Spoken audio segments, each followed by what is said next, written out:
আমারে বুঝাস না, মেয়েরা খারাপ, মেয়েরা খারাপ। আমি তো একটা খারাপ দেখি, তুই কোথায় একটা খারাপ দেখিস?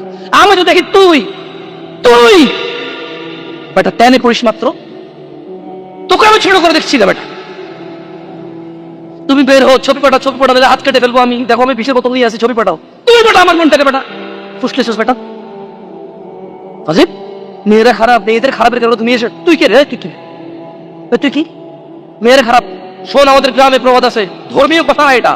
এখন যেটা বলছি এটা প্রবাদ, এটা ধর্মীয় কথা না। কোনো মেয়ের দেখবেন হাঁটুর উপরে কাপড় ওঠে আর নামে না বেটা।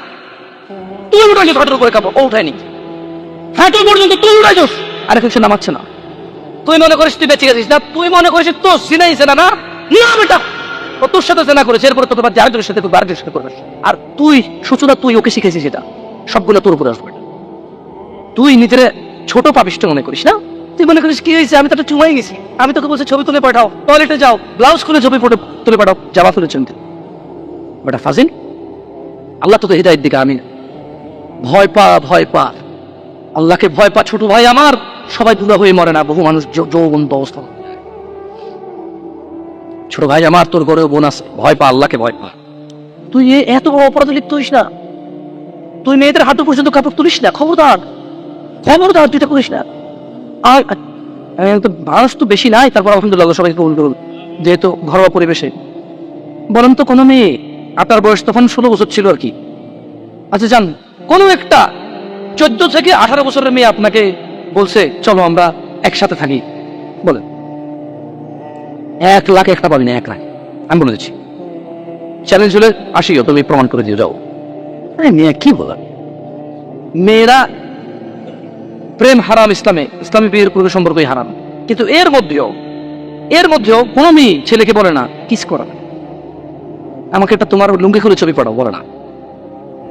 প্রত্যেকটা ছেলে বলে, প্রত্যেকটা ছেলে বলে, এভরি সিঙ্গেল ছেলে বলে এটা।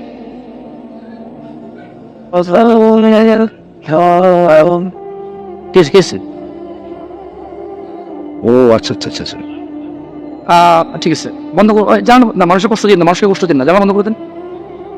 আপনার সাউন্ডটা আরো প্লে করেন, কেমন? মানুষজন যাতে কষ্ট না পায়, কেমন? কারণ সবাই বাধ্য না, সবাই বাধ্য হলে তো না না, ঠিক আছে, না না, জানালাগুলো বন্ধ করে দেন, মানুষ যাতে কষ্ট না পায়, কারণ সবাই তো বাধ্য না। আর সাউন্ড সিস্টেমটাকে আর কি করবেন, মানে এরপরে হালাকা না, নিচ আপনি মাইক লাগাবেন, মাইকের সাউন্ড লিমিট করবেন। আপনি দেখেন, এটা তো টেকনোলজিক্যাল ব্যাপার, রাইট? আমি আপনাদেরকে অনুরোধ করবো, এরপরে আর অনেকে আসবে, রাইট? প্রতি মাসেই হয়তো আসে। আপনাদের যেখানে যেখানে যারা যারা বসে, সংশ্লিষ্ট ওই এরিয়াতে যাতে সাউন্ডটা সীমাবদ্ধ থাকে। নিচতলায় তো আর এখানকার সাউন্ড যাবে না, নিচতলায় আলাদা একটা সাউন্ড ওই যে লাগাই দেন, মাইক্রোফোন লাগাই দেন, স্পিকার, সরি। নিচতলায় কি আরেকটা, আর মাটিতে বাড়ি দিলে কেচিতে ওঠে, ওটা তো হয়। যাই হোক, তো তোমরা এই অন্যায়টা করবা না। আর যদি তোমাদের মনে হয় যে না, তোমাদের কি কোনো 16 বছরের 17 বছরের যুবতী মেয়ে বলছে যে মানে আজে বাজে অফার করছে, আমাকে বলিও।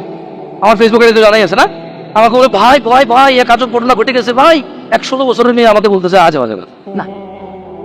আর যুবক ভাই আমার, কি বলিস কি তুই? এই পৃথিবী আর পৃথিবীতে যা আছে এর চেয়ে মূল্যবান হচ্ছে এই মেয়েটা। তো এরকম মূল্যবান একটা জিনিস ওর ধরে ছুঁয়ে তুই ওকে ওর মূল্য কমিয়ে দিবি? এত বড় জুলুম ওর প্রতি তোর। তুই আল্লাহকে ভয় করিস না, তাই বলে এতটা কি বলিস তুই? তুই কি কারো গাড়ির গ্লাস ভাঙছিস জীবনে? না। কেন ওর লস হবে? তুই কি কোনোদিন কোনো মানুষকে ঘুষ দিতেছিস? না, কারণ তাহলে ও বেচারা কষ্ট হবে। তুই কি জীবনে কারো পেটে ছড়ে ঢোকাইতেছিস? না, ও মরে যাবে, তাহলে ওর ফ্যামিলি ক্ষতিগ্রস্ত, লসে পড়ে যাবে। তুই কি কারো টাকা মারছিস কোনোদিন? না, তাহলে ওর ফ্যামিলির টাকার কারণে কষ্ট পাবে। তাহলে তুই কেন তুই এত ছোট ছোট বিষয়গুলো খেয়াল রাখিস যে আরেকজনের লস হবে? তাহলে তুই এই মেয়েটার জীবনটাকে তুই কি করলি?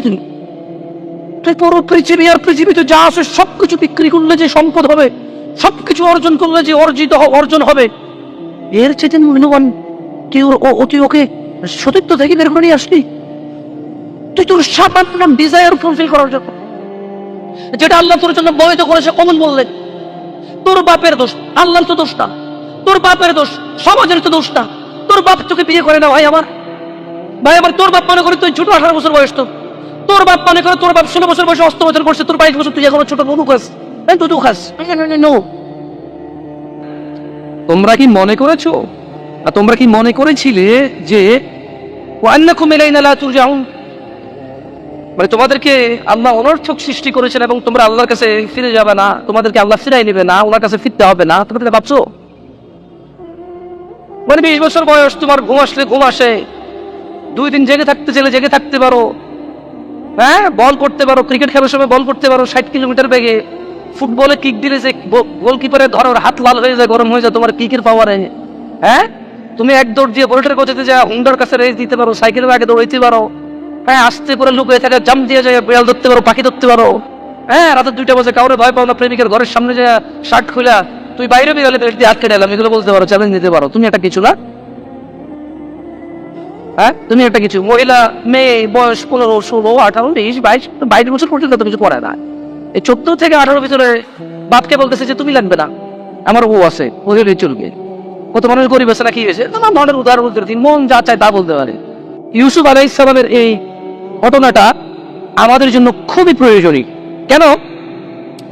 এখানে আল্লাহ সুবহানাহু ওয়া তাআলা সূরা ইউসুফের মধ্যে ইউসুফ আলাইহিস সালামের একটা তথ্য তুলে দিয়েছে আমাদেরকে, কি? ওয়া মা উবাররিউ নাফসি। ইউসুফ আলাইহিস সালাম বললেন, আর আমি নিজেকে নির্দোষ মনে করি না। ইউসুফ আলাইহিস সালাম কি বললেন? কি বলছেন? ওয়া মা উবাররিউ নাফসি, আর আমি নিজেকে নির্দোষ মনে করি না। ইন্নান নাফসা লাআম্মারাতুন বিসসুই ইল্লা মা রাহিমা রাব্বি ইন্না রাব্বি গফুরুর রহিম। তিনি বলছেন যে আমি ইউসুফ আলাইহিস সালাম নিজেকে নির্দোষ মনে করি না, কেননা নিশ্চয়ই মানুষের নফস খারাপ কাজের নির্দেশ দিয়ে থাকে। তিনি কেন নিজেকে নির্দোষ মনে করে না? তিনি বলছে কারণ মানুষের যে নফস, যে সেলফ আছে, এটা খারাপ কাজের নির্দেশ দিতেই থাকে, কিন্তু সে নয় ইল্লা মা রাহিমা রাব্বি, কিন্তু সে নয় যাকে আমার রব দয়া করেন। তার মানে এই পৃথিবীতে ইউসুফ আলাইহিস সালাম বলতে চাচ্ছেন যে আমি নিজেকে নির্দোষ মনে করি না, তবে ওই লোকটা যাকে আমার রব দয়া করছে, নিশ্চয়ই আমার রব অতীব ক্ষমাশীল। তার মানে যদি আমরা আমাদের হৃদয়কে যদি আমরা চাই যে আমাদের হৃদয় আমাদেরকে জানার দিকে না ডাকুক, নেশার দিকে না ডাকুক, ব্যভিচারের দিকে না ডাকুক, জুলুম অত্যাচার সুদ ঘুষের দিকে না ডাকুক, যদি এটা আমি চাই, তাহলে আমি আমার রবের দয়া প্রত্যাশী হতে হবে এবং নিজেকে এমন কর্মব্যস্ততায় রাখতে হবে যেই কর্মফলে রব আমার উপর সন্তুষ্ট হয়ে আমাকে দয়া করবে, এবং সেই দয়ার বদৌলতে আমার হৃদয় বা আমার নফস আমাকে খারাপ কাজের আদেশ দিতেই থাকবে না। আল্লাহ তাআলা কোরআন কারীমে আরো বলছেন, ওয়া নাফসিন ওয়া মা সাওয়াহা, শপথ নফসের এবং যিনি তা সুবিন্যস্ত করেছেন তার, ফাআলহামাহা ফুজুরাহা ওয়া তাকওয়াহা, তারপর তাকে তার সৎ কাজের এবং তার অসৎ কাজের জ্ঞান দান করেছেন। একটা জিনিস খেয়াল করে দেখেন, আল্লাহ সুবহানাহু ওয়া তাআলা কি বলছেন? ওয়া নাফসিন ওয়া মা সাওয়াহা। আল্লাহ কসম করতেছে যে শপথ নফসের, মানে যে আমাদের সেলফ ভিতরে যে আমাদের সেলফ আছে, নফস আছে, বাংলা কি করে ডাক না, নফসের বাংলা হচ্ছে কি? আত্মা না, আত্মা না বলা, হ্যাঁ নফসই বুঝছে না, কঠিন বাংলাটা জানতে হবে কারো থেকে ভালো, যারা ভালো বাংলা গ্রামার বোঝে। তো আল্লাহ তাআলা বলছে যে শপথ নফসের, নফস হচ্ছে কি? যে জিনিসটা আমার মানে ব্যক্তি সত্তা আর কি, এটা খুব অপরাধ প্রবণ হয় আর কি ব্যক্তিগতভাবেই। তিনি বলছেন যে ফাআলহামাহা ফুজুরাহা ওয়া তাকওয়াহা, শপথ ওই নফসের যে নফসকে আল্লাহ তাআলা সৎ কাজ এবং অসৎ কাজের জ্ঞান দিয়েছেন। তার মানে আমরা বলতে পারবো না যে আমরা যে অসৎ কাজ করি আমরা নির্দোষ, কারণ আল্লাহ তো এটা আমাদেরকে কি দিছে? জ্ঞান দিছে, কোনটা ভালো কোনটা খারাপ। কদ আফলাহা মান যাক্কাহা, সুতরাং সেই সফল কাম হয়েছে যে নিজেকে পবিত্র করেছে, ওয়া কদ খাবা মান দাসসাহা, আর সেই ব্যর্থ হয়েছে যে নিজেকে কলুষিত করেছে। আল্লাহর সফলতা মানে হচ্ছে যে জান্নাতে গেছে তাকে আল্লাহ সফল বলেছে, যে জাহান্নামে যাবে তাকে আল্লাহ ব্যর্থ বলে। কেমন? এখানে সফলতা মানে পরীক্ষায় পাস না, উপার্জনের অধিকারী হওয়া, অনেক বেশি রিজিক থাকা, 2-3টা বিয়ে করে ফেলা, গাড়ি বাড়ি থাকা, ভোটে দাঁড়িয়ে পাশ হয়ে যাওয়া, অথবা এলাকার মসজিদের সভাপতি হয়ে যাওয়াকে সফলতা বলে না। আল্লাহ সুবহানাহু ওয়া তাআলা যখন কোন সফল কাম কাউকে বলে, আল্লাহ এটা মিন করে, এবং এটাই মূল উদ্দেশ্য যে সফল মানে হচ্ছে জান্নাত। সফল মানে কি? যে লোক জান্নাতে যায় নাই সে সফল হয় নাই। যে লোক জাহান্নামে গেছে সে সফল হয় নাই, সে ক্ষতিগ্রস্ত হয়ে গেছে। কেমন? এইটা আমাদেরকে খেয়াল রাখতে হবে আমার ভাইয়েরা। আমাদের নফসের প্রতি আমাদের দুর্বলতা থাকবে, এটা ন্যাচারাল বিষয়।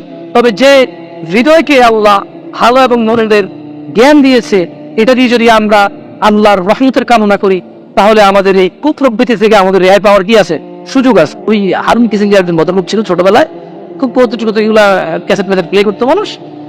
তো ও গান গাচ্ছিল যে কাজে কামে মন বসে না করি রাজনীতি, এই নীতিতে কত মানুষ হয়েছে কোটি কোটি।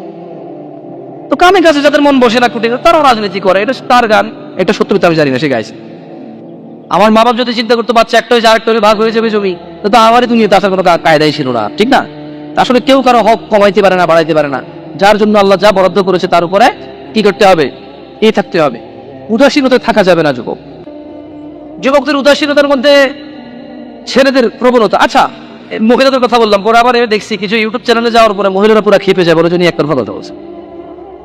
গার্মেন্টস কর্মীদেরকে নিয়ে ছেলেদের খুব বাজে মন্তব্য থাকে, বিশেষ করে তারা রিয়েলিটি জানেও না। তাদের অবজারভেশন ঠিক আছে। প্রশ্ন, আমি মুফতি না, কোনো প্রশ্ন উত্তর নেই এই জায়গায়। আচ্ছা, আপনারা জাজ করবেন, এটা আমি আপনাদের অনুরোধ করবো। আপনারা ধ্বংস হয়ে যাবেন, আপনাদের উপায় থাকবে না। নাইলে খবরদার যাকে তাকে প্রশ্ন করবেন না। আমি যাকে তাকে মধ্যে পড়ি, মনে করো না যেই সেই, আমি যেই সেই, টুকটাক যেটা কথা বলতে পারি আলহামদুলিল্লাহ, আল্লাহ এতে বরকত দান করুন। ডাক্তার নির্বাচনের ক্ষেত্রে কিন্তু 5-7 জনকে জিজ্ঞেস করেন কোন ডাক্তারটা ভালো হবে, মেডিসিন নাকি ডেন্টাল নাকি ওই যে কিডনি নাকি অর্থোপেডিক্স, হোয়াটএভার। সো মুসলিমদের উচিত প্রশ্ন যখন তার কোন ক্যাটাগরির প্রশ্ন, এই ক্যাটাগরির প্রশ্নের জন্য কোন আলেমটা ভালো হবে, এভারেজ অ্যান্সার নিয়ে। তালাকের প্রশ্ন যাকে তাকে জিজ্ঞেস করিয়ে, এটা আমি অনুরোধ করবো। আচ্ছা, সবাইকে জিজ্ঞেস না, আমাকে জিজ্ঞেস করি না, আমি খুব খুব ক্রিটিক্যাল এইসব অ্যান্সার, সো টাফ, কারণ খুব জিম্মেদারি। বিশেষ করে তালাক এত বাজেভাবে হয় এই দেশে। তালাক দিয়েছে 3বার, বলছে এখন 3বার বলছে, 3বার হয়েছে নাকি হয় নাই, এটা কনফিউজ থাকা অবস্থায় বড় নিয়ে আসে, আরেকবার তালাক দিয়েছে, এরপরে আনতে পারবে কিনা, এটার উপর সো ক্রিটিক্যাল। মানে 3বার তালাক দিয়েছে, বউ জামাই আলাদা হয়ে গেছে, এখন পোলা পানে কান্দে, বাড়িগুলা মিলা গ্রামে মিলাই দিয়েছে, এরপরে এখন আবার তালাক হয়েছে। এখন আগের বারে যে আসছে ওটা ঠিক আছে কিনা, এটা নিয়ে প্রশ্ন। এখন তো তারা কনফার্ম হয়ে গেছে, বুঝতে চাই তারা। কিন্তু প্রশ্ন হলো যে হুজুর তাহলে আগে যে নিয়ে আসছিলেন ওটা কি হয়েছে? প্রশ্ন এরকম হয়ে গেছে। বউ জামাই তালাক হয়ে গেছে 5 বছর, যে সেটা বাচ্চা হয়েছে কি মাঝে মধ্যে আসতো। বউ জামাই তালাক হয়েছে 5 বছর, বউরও বিয়ে হয় নাই, কোথাও জামাইও বিয়ে করে নাই, এখন এটা আবার বিয়ে করতে চাচ্ছে, আবার নাকি বিয়ে করবে। বিয়ে করবে কেন? আবার তো বিয়ে থাকার কথা, যদি বিয়ে না থাকে তাহলে পড়ার শুরু করে, যদি আবার বিয়ে করা যায় তালাক দিয়ে, তাহলে তালাকের ঢুকবে। আমি তালাক দিয়ে দিছি পার্মানেন্ট, তালাকে বাইন হয়ে গেছে, আলাস, এখন আমি আবার বিয়ে করতে পারবো, তাহলে ওই বাইনের ভ্যালু কি? তাহলে ব্যাপারটা হলো যে বউ বললো যে তুই তোর ঘর করবো না, আমি গেলাম। এরপরে একদিন বলেছে না তোর ঘর করা দরকার, আইলো। জামাই গুলো যে তুই আমার ঘর থেকে বেরোতে, আমি রাখবো না, গেল। এইরকম আমার মনে হয়েছে যে না আসা দরকার, আসা এরকম হয়ে গেল। তালাকে বাইনের তরফ তাহলে ভ্যালু থাকবো না ভাই। কোয়েশ্চেন যাকে তাকে করবেন না, কেমন? যুবক ছেলেদের যেটা প্রবলেম বলতে চাচ্ছিলাম, মেয়েদের তো এটা বললাম, কেমন বিয়ের ক্ষেত্রে ওরা মানে আরো অনেকগুলো আছে, বললাম না। যেমন মেয়েদের বেশ কিছু প্রবলেম বলছি, জামাই সুদ খাক, ঘুষ খাক, নিজের কথা টেন্ডারবাজি, চাপাবাজি, রাজনীতি কিন্তু ভালোভাবে দেখে না, আমিও দেখি না, সরি, তো রেকর্ডিং করে কিছু করার নাই। আমি পার্সোনালি আমার ভালোভাবে দেখি না। কেমন? ওই যে আমাদের এলাকা তো ধরেন কুমিল্লার অঞ্চল, তো ছোটবেলায় যদি এসব জিনিস প্রমোট করাই উচিত না, আমি আমার অভ্যাসটা এগুলো বলা। তারপর একটু কি রাজনীতি নিয়ে আসছে, তো আপনি যেখানে যাবেন ওই বিষয় নিয়ে কথা বললে আপনাকে ওই জায়গায় যাইতে হবে, কিছু করার নাই। ওই হারুন কিসিঞ্জার একজন ভদ্রলোক ছিল ছোটবেলায়, খুব কৌতুক এগুলা ক্যাসেট ম্যাসেট প্লে করতো মানুষ। তো ও গান গাচ্ছিল যে কাজে কামে মন বসে না করি রাজনীতি, এই নীতিতে কত মানুষ হয়েছে কোটি কোটি। তো কামে কাছে যাদের মন বসে না কোটি, তারাও রাজনীতি করে, এটা তার গান। এটা সত্য আমি জানি না, সে গাইছে। মানে ইসরায়েলের 2 জন বন্ধু ছিল, তারা তাদের কর্ম উদ্দেশ্যে, আমি ছোট করে সংক্ষেপে বলে দিচ্ছি, শিরিক বুঝানোর জন্য। কেমন? যেহেতু এখন নবী সাল্লাল্লাহু আলাইহি ওয়াসাল্লাম অনুমতি দিয়েছে, তিনি বলেছে যে তোমরা বনি ইসরায়েলের ঘটনা বলো, তোমরা মিথ্যা বলিও না, যতটুকু সত্য ততটুকু বর্ণনা করো। কেমন? তো শোন না। সো বনি ইসরায়েলের 2 বন্ধু, তারা তাদের জীবিকা নির্বাহের উদ্দেশ্যে, ব্যবসার উদ্দেশ্যে বের হবে, যেমন নৌপত্যকায় গিয়ে তারা ব্যবসা করবে। সংক্ষেপে করে বলি, শিরিক তো আপনি বুঝেন না, আমি বুঝাইতে পারি না, দেখেন এখান থেকে বোঝেন কিনা। তো তারা 2 বন্ধু তাদের কর্ম উদ্দেশ্যে, তারা ব্যবসার উদ্দেশ্যে বের হয়ে গেল। খাওয়া দাওয়া খুব কষ্ট, বহু জনপদ পাড়ি দিতে হয়। তারা যেখানে যাবে, যেমন আজকে আমি এখানে আসতে, সুবহানাল্লাহ, কত জায়গা পার হলাম, কত শহর, জেলা, উপজেলা পার হয়েছি, সুবহানাল্লাহ ওয়া বিহামদিহি। তারাও তাদের যুগে যে জনপদ যেখানে জনবসতি ছিল তারা পার হচ্ছিল। একটা পর্যায়ে তারা এমন একটা জাতির সামনে, জনপদের সামনে উপস্থিত হয়, যেমন আমি সৌদি আরব থেকে বাংলাদেশ থেকে ইন্ডিয়া গেলে পাসপোর্ট লাগবে নাকি লাগবে না? ভিসা লাগবে। পাকিস্তান গেলে, ইন্ডিয়া গেলে, নেপাল গেলে, ভুটান গেলে, ইভেন সৌদি আরব, পৃথিবীর যে দেশে যে উমরা করতে গেলেও ভিসা লাগবে, যেহেতু এটা আমার দেশ না, নির্ধারিত সীমার বাহিরে, যেখানে আমি স্বাধীন, যেতে আমার কোনো ভিসা লাগে না, আমার পাসপোর্ট লাগে না, আমার একামা লাগে না থাকতে, কারো অনুমতি লাগে না, শুধু আমি লিগেল কোনো অস্ত্র শস্ত্র বুমবাং ছাড়া, মদ গাঁজা হ্যান ত্যান বগিচগি ছাড়া, কোনো মানুষকে উঠাই নিয়ে চলে যাচ্ছি এমন ছাড়া ব্যক্তি আমি। সুন্দরভাবে যদি যেতে চাই বাংলাদেশের যে কোনো প্রান্তে যাবো, আমার কেউ কিছু বলার নাই, কাগজপত্র লাগবে না। কি লাগবে না? কাগজপত্র লাগবে না। তো এমনই তারা যখন এমন একটা জনপদের সামনে তারা গিয়ে উপস্থিত হলেন, যে জনপদের শর্ত হচ্ছে এই জনপদ যদি ক্রস করে যেতে হয়, ওদের যে দেবী আছে বা দেবতা আছে, ওদের যে উপাসনা করে যাদের, তাদের নামে বলি দিতে হয়। কি দিতে হয়? উৎসর্গ করতে হয়, কুরবানি দিতে হয়। এখন এই দুই বন্ধু মুসলিম, তারা বললো যে না, এটা তো শিরক, আমি কেন উৎসর্গ করবো আল্লাহ ব্যতীত অন্য কারো নামে? তারা কি বললো? আমি কেন আল্লাহ ব্যতীত অন্য কারো নামে কিছু কোরবানি দিব, উৎসর্গ কেন করব আমি? তারা বললো যে না, তোমরা পার হতে পারবা না। তারা বললো যে আমাদের কাছে কিছুই নেই, আমরা একেবারে দরিদ্র, আমরা কাজের উদ্দেশ্যে ও জায়গায় যাচ্ছি, আপনাদের জনপদ সামনে বসছে, আমাদের কাছে কিছু নাই। তখন ওই জনপদের নেতারা বলল, যদি তুমি এই এলাকা ক্রস করতে চাও, পার হতে চাও, এটা জিবা আদায়, একটা মাছি হইলেও আমাদের কি, আমাদের দেবতার নামে তোমরা দিতে হবে। তখন দুই বন্ধুর এক বন্ধু বললো যে ঠিক আছে, একটা মাছি, ঠিক আছে, একটা মাছি তো। একজন ওই দেবতার নামে উৎসর্গ করলো, আরেকজন বললো যে না, এই বলছে আমি যাই আল্লাহ ব্যতীত কারণ আমি কিচ্ছু উৎসর্গ করবো না, একটা মাছিও দিব না আমি, শিরিক হয়ে যাবে এটা আমার। কারণ আল্লাহ ব্যতীত অন্য কারোর জন্য উৎসর্গ করা যায় না, নজর নিয়াজ করা যায় না, মানত করা যায় না, আমি কেন দেবো? আমি মাছিও দিব। এক বন্ধু উৎসর্গ করে মাছি পার হয়ে গেল, সে জাহান্নামে গেল। আরেক বন্ধু উৎসর্গ না করে তাকে হত্যা করা হলো, সে জান্নাতে গেল। না, আপনি তো বুঝবেন যে, আপনি বলবেন যে কি বলবো আপনাকে, দেখেন আপনি মুরগি রেখে দেন ভালো, আপনি ডাব, গাছের প্রথম ডাব, পেয়ারা প্রথম পেয়ারা, ছাগল 3টা বাচ্চা দিয়েছে একটা, সবাই মিলে টাকা জোগাড় করে গরু নিয়ে যান এক জায়গায়, অথচ এটা আল্লাহর ঘর না, অথচ এটা কি আল্লাহর ঘর না। আল্লাহর ঘর ব্যতীত, আল্লাহ ব্যতীত আপনি অনেকের কাছে যান, নজর নেয়াজ নিয়ে, মানত নিয়ে। আপনি মনে করেন যে এমপির কাছে গেলে পিএস লাগে, আল্লাহর কাছে গেলেও কেউ লাগবে। তো ঠিক আছে, যদি কেউ লাগে, এটা হচ্ছে কোরআন সুন্নাহ এবং রাসূল সাল্লাল্লাহু আলাইহি ওয়াসাল্লাম। আল্লাহ তো শুধু নির্ধারিত করে দিয়েছেন একজনকে, মুহাম্মদ সাল্লাল্লাহু, আর বাকি কারো কোনো সাক্ষী নাই, বাকি কারো কোনো কি নাই, দলিল প্রমাণ নাই। তো শিরিক বোঝানোর জন্য আমি জানি না এই একটা ছোট্ট বনি ইসরায়েলের ঘটনা আপনার কাজে আসবে কিনা। একটা মাছি দিয়েও মানুষ শিরিক করে জাহান্নামে চলে যায়, আর একটা মাছি না দিয়ে হত্যা হয়ে মানুষ জান্নাতে চলে যায়। শিরিক অনেক সেনসিটিভ একটা জিনিস। যে ব্যক্তি শিরিক করে তার জন্য জান্নাত কি হয়ে যায় জানেন? তার জন্য জান্নাত হারাম হয়ে যায়। যেমন আল্লাহ সুবহানাহু ওয়া তাআলা কোরআনুল কারীমে বলেন, আউযু বিল্লাহি মিনাশ শাইতানির রাজীম, ইন্নাল্লাহ, নিশ্চয়ই আল্লাহ, লা ইয়াগফিরু আন ইউশরাকা বিহি ওয়া ইয়াগফিরু মা দুনা যালিকা লিমান ইয়াশা, নিশ্চয়ই আল্লাহ ক্ষমা করেন না যে আল্লাহর সাথে নিজেকে কাউকে শিরিক করে। ওয়া ইয়াগফিরু মা দুনা যালিকা লিমান ইয়াশা, এছাড়া আল্লাহ ক্ষমা করে দিবে, আল্লাহর ইচ্ছা, আল্লাহর মর্জি, আল্লাহর ক্ষমতা, আল্লাহর ব্যাপার, সম্পূর্ণ ম্যাটার আল্লাহ। তারও কোনো ক্ষমতা নাই এখানে হস্তক্ষেপ করা, যা খুশি তা মাফ করে দেবে, যেটা খুশি। পুরো পৃথিবীর মদ একজনে খেয়ে ফেলছে, পুরো পৃথিবীর গাছ একজনে খেয়ে ফেলছে, পুরো পৃথিবী তো কোনো নেকির কাজই নেই, দুনিয়া ঝামেলা ভর্তি, ঝামেলা পরিপূর্ণ। তো চেষ্টা করছে 5 ওয়াক্ত সালাত আদায় করে ইমানটাকে মেনটেন করার, যথাসাধ্য চেষ্টা করছে ভালো কাজকর্ম করার, তারপরে ভুল হয়ে যায়, মানুষ ও ভুল করে ফেলে, আবার ক্ষমা চায়, আবার ভুল করে, আবার ক্ষমা চায়, আবার ভুল করে। ঈমান নিয়ে সর্বোচ্চ থাকার চেষ্টা করে, মানুষ হিসেবে দুর্বলতা আছে, ভুল করে। শিরিক কখনো করার চেষ্টা করে নাই, আল্লাহর সাথে কাউকে অংশীদারিত্ব করে নাই, বলছে জীবন চলে গেলে গেছে, শিরিক করবো না। এমন অবস্থা যদি মারা যায়, আল্লাহ তাআলা বলছে যে ওয়াগফিরু মা দুনা যালিকা লিমান ইয়াশা, ক্ষমা করে দেবে, এটা আল্লাহর ব্যাপার, আল্লাহর ইচ্ছা, আল্লাহর শক্তি, আল্লাহর রাজত্ব, যা খুশি তা অপরাধ ক্ষমা করে দেবে, শুধু শিরিক ক্ষমা করবে না। ওয়া ইউশরিক বিল্লাহ, এমন ব্যক্তি যে বেঁচে থাকা অবস্থায় শিরিক করেছে এবং মৃত্যুর পূর্বে শিরিক মুক্ত হয়নি, শিরিক করে মরে গেছে, আল্লাহ বলছে যে ফাকাদ ইফতারা ইসমান আযীমা, নিশ্চয়ই সে মহা অন্যায় রটনা করলো। আল্লাহ তাআলা কোরআনুল কারীমে অন্যত্র বলেছেন, ইন্নাল্লাহ, নিশ্চয়ই আল্লাহ, লা ইয়াগফিরু আন ইউশরিকা বিহি, ক্ষমা করবে না যে আল্লাহর সাথে শিরিক করে, ইভেন একটা মাছি উৎসর্গ করে যদি করে। ওয়া ইয়াগফিরু মা দুনা যালিকা লিমান ইয়াশা, এই ছাড়া পৃথিবীর যত বড় পাপ হোক না কেন, আল্লাহর ইচ্ছা, আল্লাহর মর্জি, শাস্তি দিবে অথবা ক্ষমা করবে। টোটাল ব্যাপার আল্লাহর হাতে, কারো হাতে কোনো রাজত্ব নেই, কোনো ক্ষমতা নেই। ওয়া মান ইউশরিক বিল্লাহ, নিশ্চয়ই যে আল্লাহর সাথে শিরিক করলো, ফাকাদ দাল্লা দালালান বাঈদা, সেই সবচেয়ে বেশি পথভ্রষ্ট হলো এই পৃথিবীতে যে আল্লাহর সাথে অংশীদারিত্ব করলো। আল্লাহ তাআলা কোরআনের অন্যত্র বলেছেন, ইন্নাহু, নিশ্চয় কেউ, ইন্নাহু মাই, নিশ্চয় ওই ব্যক্তি বা নিশ্চয় কেউ, মাই ইউশরিক বিল্লাহ, নিশ্চয় কেউ যদি আল্লাহর সাথে শিরিক করে, ফাকাদ হারামাল্লাহ, নিশ্চয় আল্লাহ তার জন্য নিষিদ্ধ করে দেন আল জান্নাহ, জান্নাতকে নিষিদ্ধ করে দেন, চূড়ান্ত নিষিদ্ধ। যদি কেউ বেঁচে থাকা অবস্থায় শিরিক করে এবং সে যদি মৃত্যুর পূর্বে এটা থেকে ক্ষমা চায়, তার জন্য এই আয়াত না। যারা শিরিক করেছে, বিদআত করেছে, কিন্তু আল্লাহর কাছে ক্ষমা চেয়ে ফিরে আসছে, তার জন্য এই আয়াত না।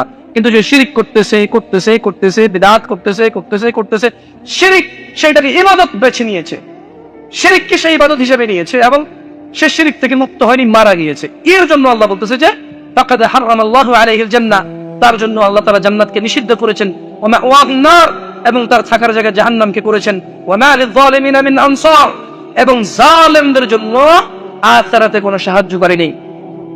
কোন গাউস কুতুব আখিরাতে সাহায্য করতে পারবে না মুশরিককে। কোন দস্তগীর,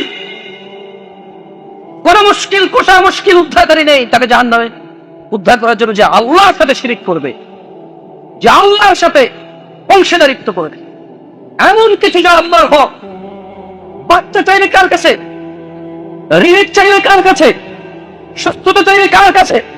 আসমান জমিনের মালিক কে? মানুষের স্রষ্টা কে? মানুষ কার কাছে পেলে যাবে? যে মনে করবে মুশকিল উদ্ধারকারী অন্য কেউ, সুস্থতাকারী অন্য কেউ, টিয়া পাখি ভবিষ্যৎ বলতে পারে, টিয়া পাখি আংটি পড়লে ভাগ্য বদল হয়ে যাবে, তকদির পরিবর্তন করতে পারবে, যে এরকম ধারণা করে, তার জন্য দুঃখ এবং আফসোস ছাড়া কিছু নেই।